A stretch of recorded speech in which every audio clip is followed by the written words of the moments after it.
Malta is a collection of islands that form one of the world's smallest countries, lying just 80 kilometres south of Sicily in the Mediterranean Sea.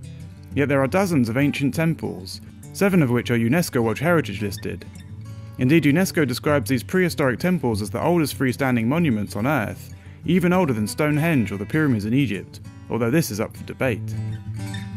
At the end of 2013, we paid the islands of Malta and Gozo a visit to document some of the 150 plus sites where the mysterious cart ruts are found, as well as the temples that are made from huge megalithic blocks, said in local folklore to be built by giants. We visited a few of the museums, and on display at one of them we found out that the temples and cart ruts are not the only structures our ancestors left behind on the Maltese islands.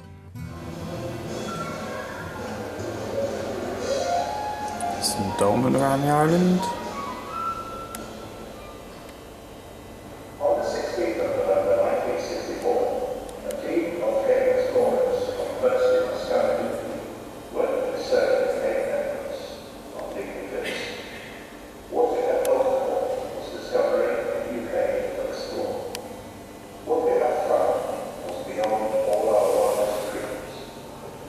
The map of them on Malta, some on Gozo.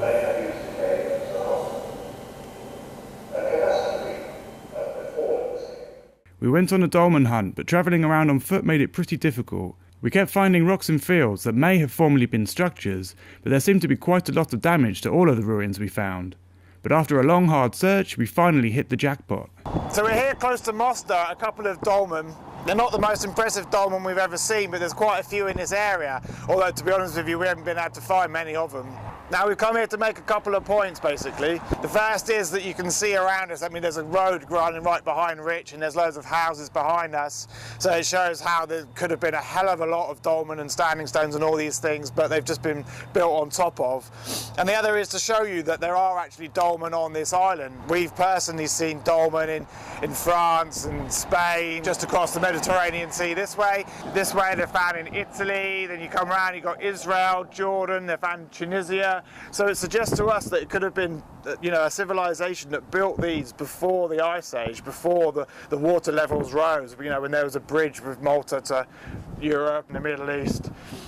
Like I said, not the most impressive dolmen, but it does make a point, and it's a beautiful structure to look at, like sculptures in the beautiful scenery, although we're surrounded by cars and factories and a load of crap, really. When you look at a map of the countries surrounding the Mediterranean where dolmen are found, you can see what we are talking about. So either the megalithic builders were seafarers, or these structures were built before the last ice age when the Maltese islands were attached to Sicily. We crossed over to Gozo to meet up with the local guy we met online, who was kind enough to meet us and show us around. So we're just coming into Victoria now to meet a friend of ours called John Mizzy, and we've walked past a standing stone, and we thought we'd film it just to show you how many there are on the island and how they've been protected by the governments. As you can see, this one's got a cage around it and they've left it alone. And it also makes us think how many there would have been in their heyday, because God knows how many of these have been destroyed to make way for modern day civilization. We've heard rumours of churches and buildings being built on top of temples, so I don't know how many of these would have been destroyed for modern day reasons. There's locals we've met have told us also that people have taken these stones and used them to build modern buildings. So we thought we'd point it out to you just to show you how many there are on the island. And as you can hear, this one is properly immersed in the modern world. So the information sign here says it is from the Roman period. It says they found a couple of Roman coins, and when they found it, it was on its side next to a Roman road. But we always like to question the official story, because they tend to just kind of make it up as they go along. But interesting stone nonetheless. On his website, John Mizzy says he will happily show other pagans and nature lovers the hidden power places of Gozo. He claims to be a shamanic pagan in contact with an Atlantean priestess that still lives in the astral plane of her temple on the east of the island. He took us to see the temple and some of the cart ruts that lead down towards it, and told us how the priestess has been sharing ancient knowledge with him. He then drove us to the junction point of 2 alignments that connect other megalithic monuments, temples and St John's Baptist Church, which is said to have been built over a 5.5-foot tall dolmen that was used as part of the church's foundations, along with a 25-foot menhir and a host of other stones. Dolmen interests us a lot actually, because we we're trying to show that a lot of these stone structures are found all around the world. And there's something like 30,000 dolmen in Korea. They're found in America. They're found in Tunisia. For me, this is a portal here, you know. Yeah. For me, I see and I feel there's a beam of energy flowing from here to there, and then it spreads into all the corners of Gozo. So I feel that there's a beam of energy coming here. Sometimes if you put your hands, you could feel some of the energy flowing in here. So it's coming out of the ground like some sort of Beam, you know, going up and down, you know. So I'm not sure if it's coming from the ground or coming from the ground up. But for me, it's a sacred place. And you have to understand that there was more around. So, for example, there is like a standing stone there. So it wasn't just this. There was another structure around it, and you could see a lot of mega stones around here. Yeah. So you could see there was like a big structure around here, and some of the other standing stones are still there. Yeah. You know? They've just been destroyed, basically. Yeah. Lucky they left this, you know.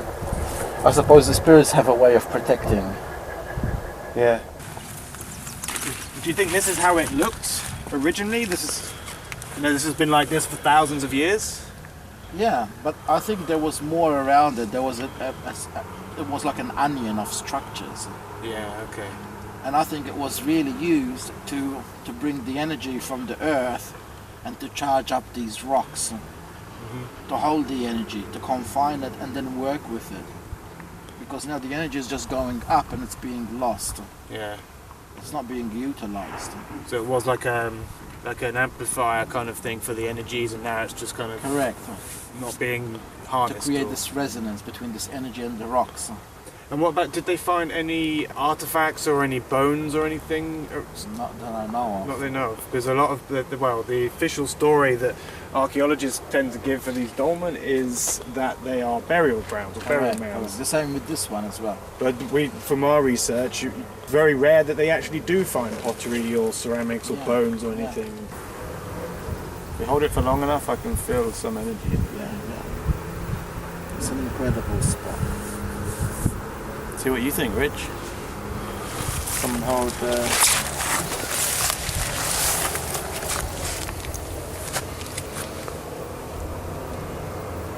Yeah, I can feel it tingle straight away. Yeah. I can feel it on my fingertips. Yeah, here it's quite strong. It's 400 mgs, or 434 mgs. Well, yeah. And normal is 300. No, it's about 300. See, as I move away, it goes down. See? Ah, wow. Yeah. See? Okay. As I come closer, You can feel that, yeah. look, it's going back up to 400. See? So the beam, I think, maybe has shifted a little bit. Wow. Well, that ties in with, we were recently contacted on Facebook by a guy called Stephen Giros, and he's bringing out some new research in how these ley line energies move, Yeah. and the energies that, it's not always coming out of the same place. Yeah. Wow, here is also strong. 475. Wow. Oh God. See? So that's, how much is that? Can't see. I think the camera is. Yeah, so Camera it affects is. it, doesn't it?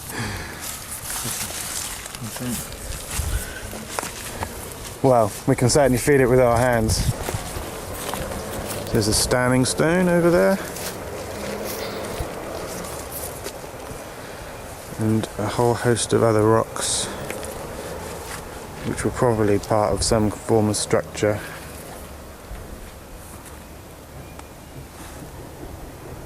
Big megaliths.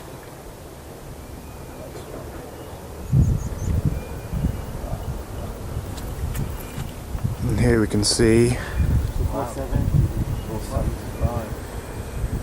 lots of possible tumulus or That feels it in your back. different hills with flat tops. It's painful. There's the Citadel of Victoria. Beautiful spot. It's almost 500 there, you say? It's 500. Fluctuates, but it's peaked at 500. Like what you said about David Cowan's work, the energy hits and can create cut marks. Well, this is actually a hole all the way through. Okay. And you put your hand in and you can really feel it. You can feel what? In fact, my fingers are going like quite light. Yeah. That's quite cool. So there's one there. There's one down the bottom there as well.